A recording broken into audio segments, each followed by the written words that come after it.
দর্শক স্বাগতম বাংলা 52 নিউজে। মোহাম্মদ রফিক রয়েছি আপনাদের সাথে।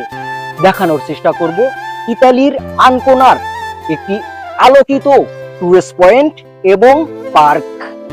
যেই পার্ককে ঘিরে সামার সিজনে সন্ধ্যা থেকে সকাল অবধি শত শত টুরিস্ট এই পার্কে অবস্থান করে এবং এই পার্ক থেকেই দেখা যায় পিছনের যে সাগরের চিত্র সেই সহজেই উপভোগ করেন টুরিস্টরা।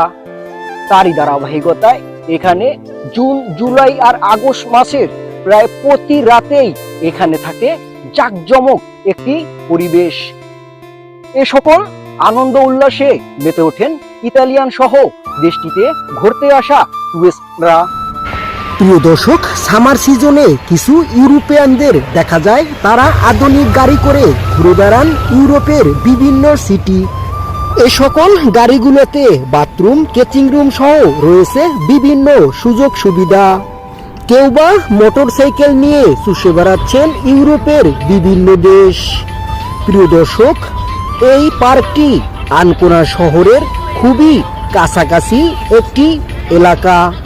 এই পার্কটির মূল আকর্ষণ হচ্ছে পার্ক থেকে সহজেই উপভোগ করা যায় আনকোনার মূল শহরের চিত্র এবং সাগরের চিত্র সহজেই উপভোগ করেন টুরিস্টরা।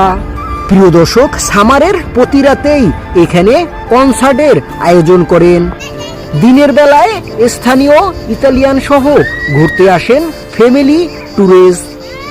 প্রিয় দর্শক, এই বিশাল আকারের পার্ক কয়েক কিলোমিটার জায়গা জুড়ে হলেও অল্প কিছু জায়গা নিয়ে কর্তৃপক্ষ এখানে গড়েছেন কফি শপ এবং এই দৃষ্টিনন্দন পার্কটিতে ঘুরতে আসেন ইতালিয়ান ফ্যামিলি সহ পৃথিবীর অন্যান্য দেশের টুরিস্ট। পার্ক কর্তৃপক্ষকে দেখা যায় এখানে প্রতিনিয়তই পরিষ্কার পরিচ্ছন্নতার কাজে নিয়োজিত থাকেন এবং দেখা যায় পার্কের ময়লাকে চুষে বেড়াচ্ছেন কর্তৃপক্ষ। ইতালির চিকচাকময় এই পরিবেশে ঘুরতে আসা টুরিস্টদের মনে দোলা দেয়। Mohammad Rafiq, Bangla 52 news, Ancona, Italy.